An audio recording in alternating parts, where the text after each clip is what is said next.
We must bring levels of migration down. The numbers have simply been far too high for far too long, and my constituents in Broxbourne say that to me loud and clear, and I completely agree with them. But unfortunately, despite the Home Secretary's words, I am not convinced this bill will go far enough.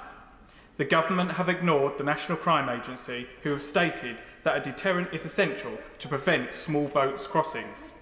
They are now repealing the legal basis of the deterrent the last government introduced, ignoring the fact that there has been a 30% rise in small boat crossings since they took office.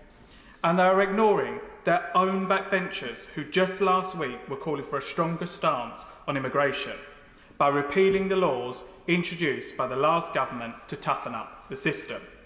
The Illegal Migration Act 2023 placed a duty on the Secretary of State to remove illegal migrants to their home country or a third safe country. It ensured that those entering this country illegally would never be eligible for British citizenships. So, Madam Deputy Speaker, no ifs, no buts. If you enter the UK illegally, you should never be able to claim citizenship.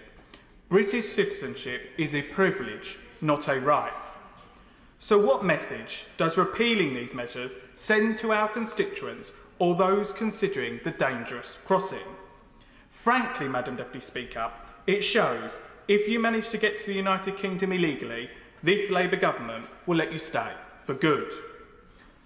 I fully support what my honourable friend, the Shadow Home Secretary, has set out this afternoon, and the Conservative amendment. Citizenship and permanent residency should not be handed out freely. The ability to access that status should be heavily restricted. It must not be available to those who have a criminal record, those who have claimed benefits, or have had access to social housing. We must be clear that any individual that enters the country illegally should never be granted indefinite leave to remain or citizenship, and I'm disappointed that this bill does the exact opposite.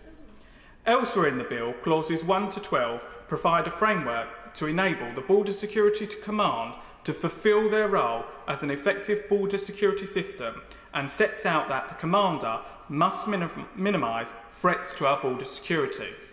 He's been in place since September.